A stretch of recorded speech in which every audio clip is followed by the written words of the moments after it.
Okay guys, so we've finished lesson 1.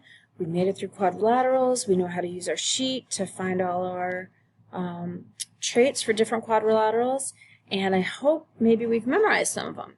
So today what we're going to do is we're going to take what we learned and use those traits to find unknowns on quadrilaterals, which is exactly what we did with triangles. We learned all the traits of triangles, then we learned how to find unknowns using those traits. So now we're going to do that with quadrilaterals.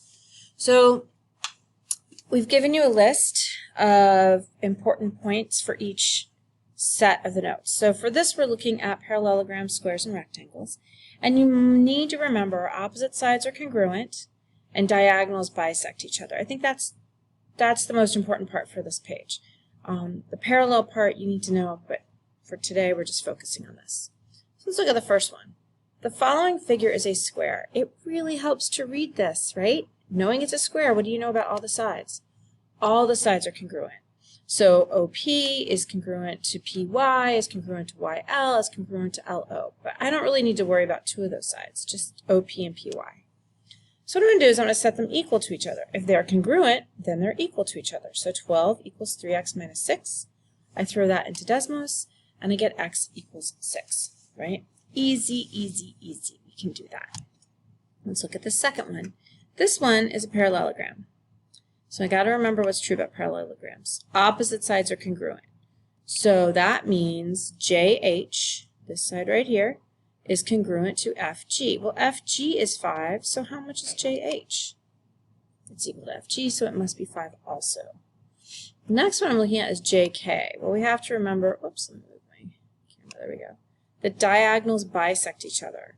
So if KG is 3, what's JK? Well, the diagonal cuts it in half, so each piece is 3. So JK is 3, KG is 3, the whole thing would be 6. Okay.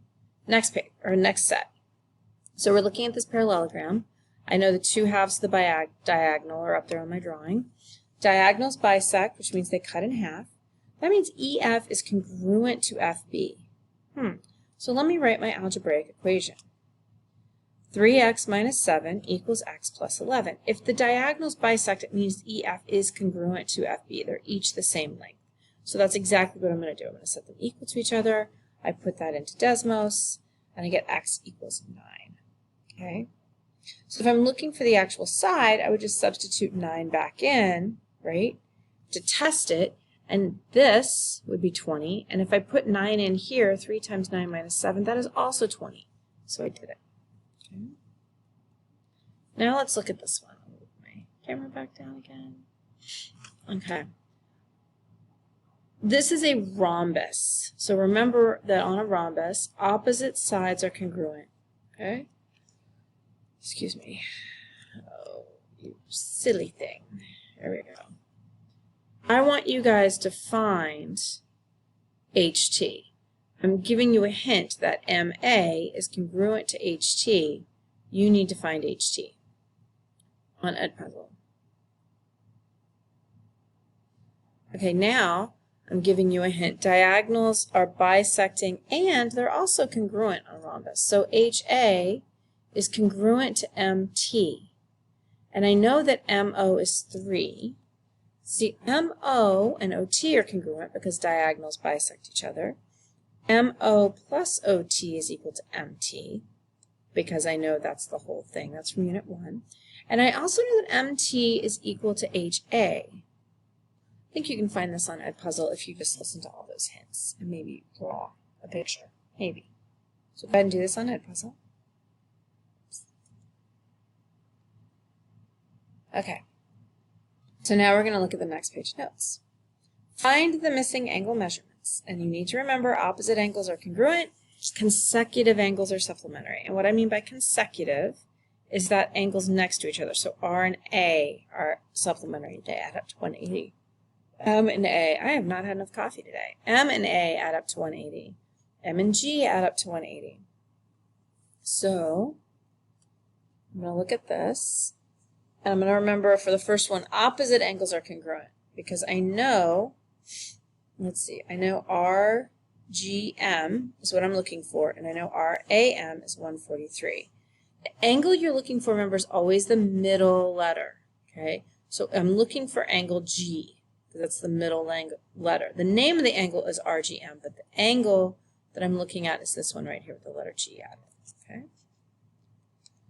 So angle RGM is congruent to angle MAR because they're opposite angles, so they're both equal to 143. Now for the next one, consecutive angles are supplementary. So I am looking at angle AMG, so angle M is right here. I don't know what it is, but I do know that the angle next to it is 143.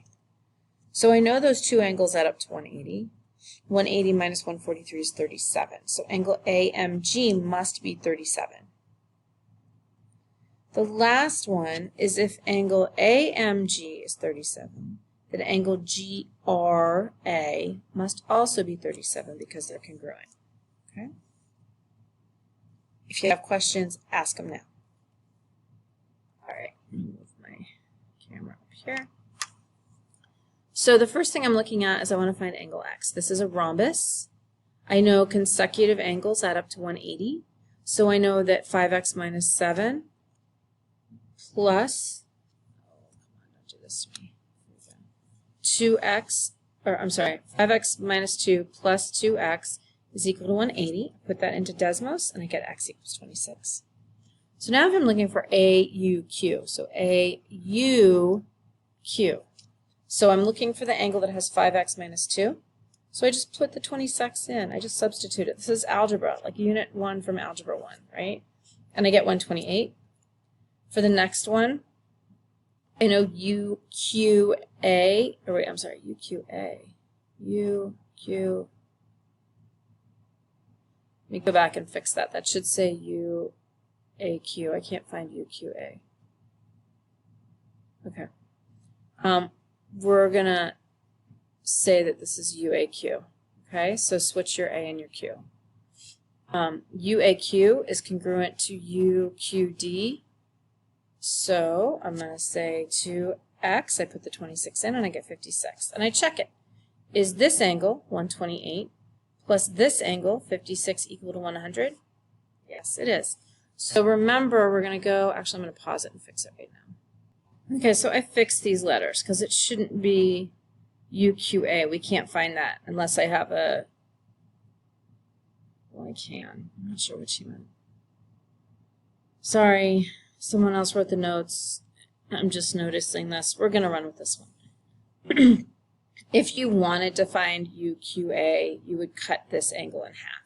So if this angle is 56, if UQD is 56, then UQA would be half of that, which would be, what, 56 divided by 2 is 28? 28.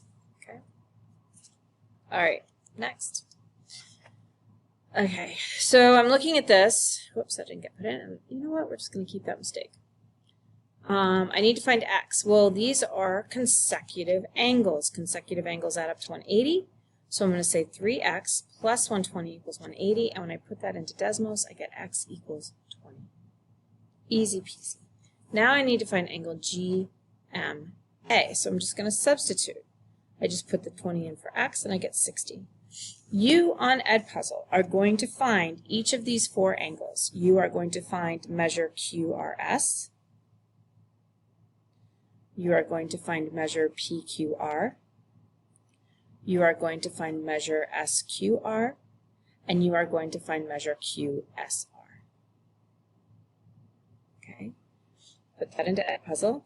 And we're moving on. Why are we doing so many Edpuzzles, you ask? Because people are not listening to the notes, and then they're not learning it. So until I see everybody listening to these notes, we're going to be stuck with these Edpuzzles. I don't know what else to do. I don't know how many times we've had to go through this. Okay. If you want to let me know that you're listening with headphones, you can put down at the bottom of the notes right here. Where's my cursor? Right here. You can write down, I was listening. Okay, because I am collecting lesson 1 notes to make sure you drew the picture, and I'm going to end up collecting these as well, just to check them. Okay? Thanks, guys. Next, now we need to find the measures of these angles. So the first angle I need to find is SPQ. So SP, so I'm looking for this angle, Q.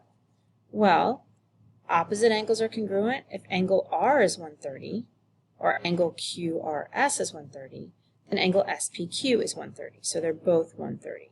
Okay. PSR, so PSR, well, consecutive angles add up to 180. So R plus S is 180, P plus S is 180.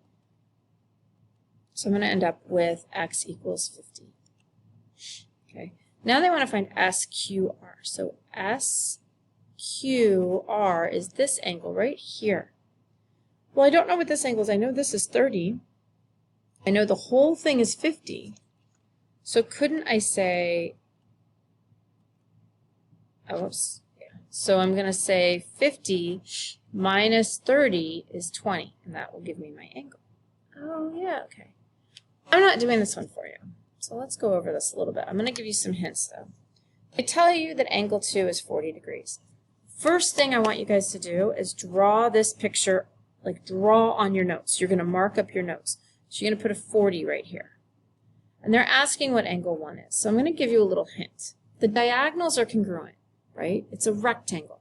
So I know that this line is congruent to this line. I also know that they bisect each other. So this is equal to this, is equal to this, is equal to this. All 4 of those pieces are congruent, which means I have 4 isosceles triangles inside this rectangle. This is an isosceles triangle. So I know that this angle is the same as this angle. I know that this side is the same as this side. So if I know that this is 2, and I know that these 2 angles are congruent, I think I can find angle 1, okay? Remember, the sum of the angles is 180, okay? This is 40. I've got these 2 angles, and they're going to be equal to each other. I might even put an X right here. And if I put an X on number angle 1, I would put an X here as well. Draw that on your paper and see if you can figure this out, okay? Do it in Edpuzzle. Thanks a lot, guys. If you need help, ask. Although if I see that I'm going to ask if you've been reading or listening to the notes. And if you haven't been, not helping you. Sorry, guys. But I need you guys to take a little bit of more responsibility for your own learning. Okay?